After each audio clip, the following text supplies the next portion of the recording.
As promised yesterday, here are the most broken builds for the most broken champions. So let's start with Kassadin. You'll start with an Amplifying Tomb as per usual, but then your first item you're going to rush is going to be the Boots of Mana for the Magic Pen. After this, you're going to buy a Prophet's Pendant, the lovely purple thing there, and then after this, you will go for the Archangel Staff, or rather for the Tear of the Goddess into the Archangel Staff. Now let's talk about the synergy and why you're doing this. So first off, your boots grant you 8 Magic Pen, your Rune Sudden Impact grants you 13 Magic Pen, and the Prophet's Pendant grants you 12 Magic Pen. Combined, you will have 33 Magic Pen, and that is roughly the amount of magic resistance any carry champion has during that time, or you'll get them close to 0%. Now, as you complete the other items, like for example Archangel Staff, which grants you damage in the form of AP, and obviously Mana, which empowers your ultimate ability, you also gain percentage Magic Pen. Now, after this, the Ravenous Death Cap to multiply all your existing AP, then you go for the Crafty Shattered Queen if you truly need it, and then you can make a decision between either Lich Bane or Awakened Soul Stealer.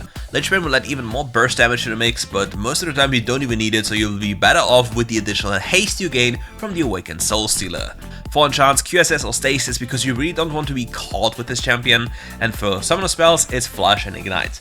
For runes, Electrocute, First Strike is not worth it anymore, then you can go for Gathering Storm, a Giant Slayer, Bloodline and Sudden Impact, or you go for the Domination Tree, and here you can go for Sudden Impact, Empowered Attack and Eyeball Collector, and then you have to decide between Giant Slayer and Gathering Storm depending on the game.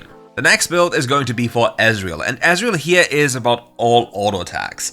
This build will be very much emphasizing on your ability to auto attack a lot, so keep that one in mind. But for the start, you'll start with a longsword as per usual, and you'll rush Gluttonous Grease to have a very powerful early game. After this, you can decide to either go for Sheen to Denon to go into Mana Immune, or you go for Mana Immune instantaneously. After Mana Immune, you'll go for Trinity Force and then for Blade of the Ruined King. The attack speed you gain from these items will make it very powerful for you to just take over trades, especially thanks to the power of PTA or Empowerment as a rune. And now after this, you go for either Riftmaker or for Terminus, and then you go for the other that you don't have yet. So let's quickly explain to you why you want to go for these items. Gluttonous Grease provide you with super high AD and Ezreal has crazy AD scalings. You also gain Omnivamp, and since you're doing a lot of magical and physical damage, these boots will be the best for you. Mana Immune will make sure you have infinite mana or at least enough. Trinity Force just functions super well with your first ability and all the way you play the game. Blade of the Ruined King just adds more burst damage, adds more mobility, adds more damage to high percentage HP targets, and for Terminus, the item grants the highest damage possible in a game where you are allowed to consistently auto attack.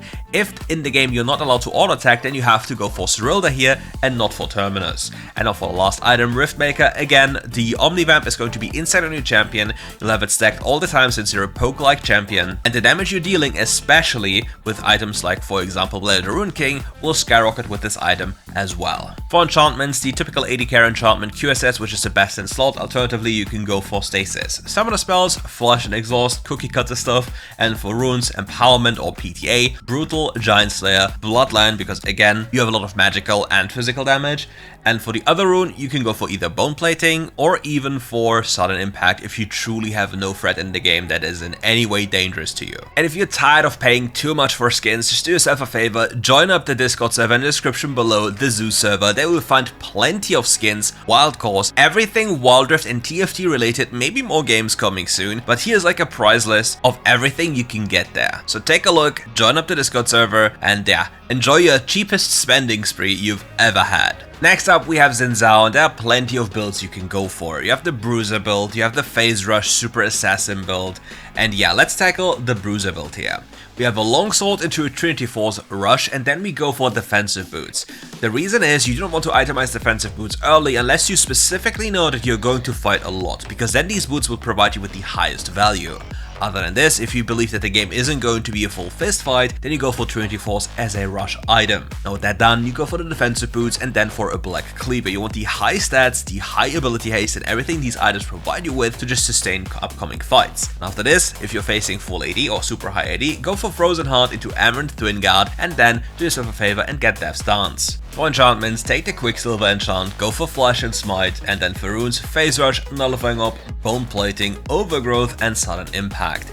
The alternative for this build, which I'm not going to show here, is you must Ghost Split as a rush item into a Trinity Force into then fully situational items. For runes, you would go for Phase Rush, Triumph, Giant Slayer, Bloodline, and then still for Sudden Impact. The major differences between these builds is usually adjust the first item as well as some rune adjustments, so keep that one in mind. Next up, we have the fan favorite Viego, the crit Viego build. You start with a longsword into Trinity Force as a rush, and then you go for defensive boots.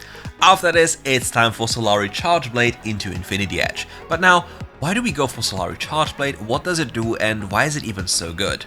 So if you know about Viego's passive, it's about hitting a double hit after you hit an ability. So hit an ability and then hit an enemy twice, and both of these hits apply Solari Charge Blade. And once you get to Infinity Edge, these both instances crit very high. And in the recent video, if you've paid close attention, this enemy Vladimir I just touched briefly instantly died in not even 0.5 seconds. So yeah, do yourself a favor and give crit Viego a chance, because this is an absolute menace. After Infinity Edge, you will then go for Bloodthirster for extra added sustain, and then for Mortal Reminder unless you need any other item. For enchantments, it's going to be the Stasis or the Quicksilver enchant, Flash and Smite since you're playing jungle here, and for the runes, you'll go for Conqueror, Brutal, Giant Slayer, Bloodline, and Overgrowth. If you want to take a look at the other Viego build, first off, you can subscribe to our Patreon and look at the website, or you go to the other video and take a look there. You'll find anything you want there, so enjoy your time and get some LP. One of my absolute favorites in the jungle, which is possible to win nearly every game with, is Lillia. You start with an Amplifying Tomb, go for boost of mana instantly because your champion is all about movement speed, and then you go for Riftmaker into Liandry's Torment into Rabadon's Deathcap. Riftmaker as a first item will provide you with haste and a lot of extra added sustain, as well as some bonus damage. However, if you want the highest damage possible on your first item after boots, then Liandry's Torment will be your choice to go. Whatever you build though, your first 3 core items are going to be Liandry's and Riftmaker and the Rabadon's Deathcap. After this, you then have a choice of building whatever you need. However, most of the time you're best off going for Amaranth Twin Guard as your 4th item after Rabadon's, and then you have to choose between Crown or Cosmic Drive. It really depends on what you're facing. Crown if there's a certain enemy or certain enemies on the enemy team that you need to block a spell from, and if there's nothing like that on the enemy team, just go for Cosmic Drive. For your enchantments, you will either go for QSS or Stasis. Summoner spells, Flash and Smite, and for the runes, Phase Rush to just make sure you just are fast enough during fights and get a good cooldown refund, Giant Slayer, as well as Gathering Storm, Bloodline, and Overgrowth. Now onwards to one of the most broken Baron laners in the current patch, and here we have Fiora. Start with the Ruby Crystal into defensive boots. Then you have to choose between Trinity Force or Divine Sundra. Trinity Force is just the highest damage option, but Divine Sundra is probably the safest and more conservative option if you face multiple tanks and you just need some extra added sustain. Divine Sundra can be your go-to pick, but Trinity Force will be the better version since you're also running Conqueror. For a second item, you now have to make a decision. Do you want to get Manamune for infinite mana or Shojin for more extra added stats? Because Shojin provides you with haste, attack damage, a lot of health, whereas Manamune is only mana, haste, and AD. However, Manamune will be the highest damage option once it's scaled into Muramana. After this, it's Death Stance because, well, you want to survive, my friend. And after this, you go for either Starix or more, depending on what you're facing, and then Amaranth Twin Guard or Shojin, depending on what you didn't build yet. For your boot enchantment, you want Protobelt because Protobelt can proc your vitals as well as your ultimate vitals and therefore make it for an easier combo for you, and for summoner spells, Flash and Ignite. For the rune selection, as I said earlier, Conqueror, Brutal, Giant Slayer, and, well, obviously Bloodline into Second Wind, which is the meta top lane page when it comes to first page and second page. Now let's move over to El Yakula, Mr. Jack's top lane, and we have another jungle build for you, which is a little bit experimental, so yeah, stay tuned.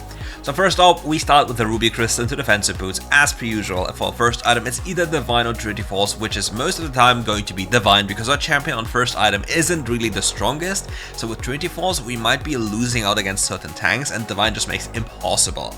After this, we simply go for Riftmaker, granting ourselves infinite survivability and extra added damage. Then we can go for Shojin, granting our abilities even more haste, more stats as I previously mentioned with Fiora. Then we go into Amaranth Twin Guard and Starix Gage. If you get into a fight with your ultimate ability and hit multiple people, Amaranth Twin Guard is going to multiply your resistances by so much you'll be an absolute unit, literally unkillable, a little Rammus in terms of resistances, and deal so much damage at the same time. Obviously you can also go for AP, but this is not part of this build, so yeah, stay tuned for that one. So for the boots enchant, enchants, we'll have Quicksilver because we actually want to move, Flash and Ignite, and for the runes we have Grasp of the Undying because we need it for the laning phase, Brutal, Giant Slayer, Bloodline, and Second Wind. Now for the experimental jungle AP Jax build. First off, you'll start with a longsword into attack speed boots, because you don't want to start dagger for your Nash's Toothrush, and getting attack speed boots requires you to buy a longsword.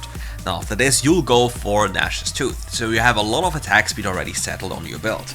After this, you go for Riftmaker, and then you'll go for Rabadon Staff Cap. Later on, you then go for Lich Bane into Awakened Soulstealer or Crown. The thing is, what you can experiment here is you can debate going for things like Lich Bane a little bit earlier, but you need to make up for the sustain you lack. For the jungle department, you also have to adjust your runes a tiny bit. We go for Phase Rush in the jungle because we want to get a reset on our cooldowns as we go in, and we can't really get any much benefit from other runes like this. For the other runes, we go for Gathering Storm, a Giant Slayer, then we have Alacrity here. You can also go for Bloodline, and Sudden Impact to get more pen. Then for the boots enchants, it's going to be Stasis or Quicksilver, and later on when you have a full build, you can swap out your attack speed boots for boots of mana to get extra pen, because then the build becomes even more powerful. This build should be easily able to do Baron Nashor on free items, and you one-shot people that get too close to you, and you have an absolute DPS monster with this build as well. But keep in mind, it's experimental, so enjoy your time with this, but don't hold me accountable if things go really wrong. For our last build, we have a Maokai build. You can either start with the Shimmering Spark or Ruby Crystal, because then you can make a decision what you want to rush. You can rush for the defensive boots, or you can go for your core item like Sunfire or Searing Crown. But yeah, with the other items, we'll have then a Searing Crown or Sunfire into either Abyssal Mask or Heartsteel. The reasoning for these items is very clear. Sunfire provides you with a lot of haste and HP, but doesn't give you any resistances. Heartsteel is a lot of haste again and a lot of HP, and will infinitely scale into a late game. Searing Crown is absolutely broken into AD compositions because you gain armor for free, HP, and deal damage, and your saplings, which you plant all around the map, will also apply the Searing Crown passive, which for your champion, since you're a melee champion, is going to be 1.4% of the enemy's maximum HP over 3 seconds per second. But that's a lot of extra added poke, especially into tankier champions. But yeah, for the jungle role, most of the time you'll first item either Sunfire or Searing Crown, and if you don't have any other enemy champion that is like really having like a clear damage identity, you can also go for Rod of Ages. It's a possibility, but it's not really the best most of the time. Now to get all your resistances sorted, go for Emerald Twin Guard, Mantle of the 12th, 11th, 13th, I always forget the name of the item, hour, because this item is absolutely broken if you have some health, because well, it isn't mitigated or lowered by anti-healing since you're gaining bonus HP, and it's absolutely crazy in what it does.